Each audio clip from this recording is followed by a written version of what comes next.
అందరికీ నమస్తే. నేను మీ లక్ష్మణ్, రియల్ ఎస్టేట్ అడ్వైజర్. మనకి ఇక్కడ మన సబ్స్క్రైబర్ ఒకసారి 2 క్వశ్చన్లు అడిగారు. వాటి గురించి చూద్దాం, ఒకసారి చదువుతాను. Actually I purchase the property in 2017 with a builder which had Bhavana Nirman permission. I applied LRS in 2020 and I made the payment in March and received proceeding in April for my property. Is this building permission during GP period is valid one? ఏదైతే గ్రామ పంచాయతీ నుంచి building permission తీసుకున్నామో అది ఇప్పుడు చెల్లుతుందా చెల్లదా, ఇదొకటి. ఇంకొకటి ఏం రాశారంటే they deducted road width due to 25 feet road but our layout colony already has all roads and drainages. Will they demolish anything in future for extension of roads?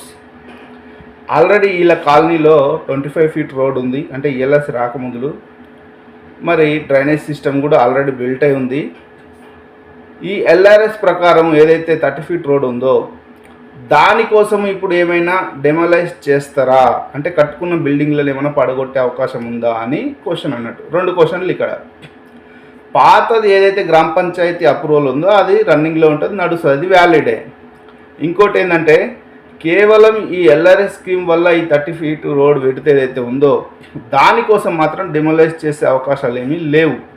కేవలం మనకు డాక్యుమెంట్లో ప్రాపర్టీ ఏదైతే లేఅవుట్ ఉందో అది మాత్రమే మారుతుంది.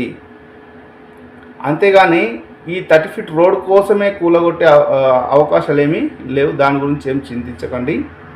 ఇక్కడ వచ్చిన లాస్ ఒకటి ఏంటంటే మనకు యాక్చువల్ ఎంతైతే కొనింటామో ఈ 25 feet రోడ్ నుంచి 30 feet రోడ్కి వెళ్ళినప్పుడు ఎంతో కొంత లాస్ అనేది మనకు జరుగుతుంది. అదొకటి లాస్, మిగతా అంతా సేమ్. దీంతో చాలామందికి అర్థమై ఉంటుంది. ఇదే డౌట్ వేరే వాళ్ళకు కూడా వచ్చింటుందన్న ఉద్దేశంతోనే ఈ వీడియో చేయడం జరిగింది.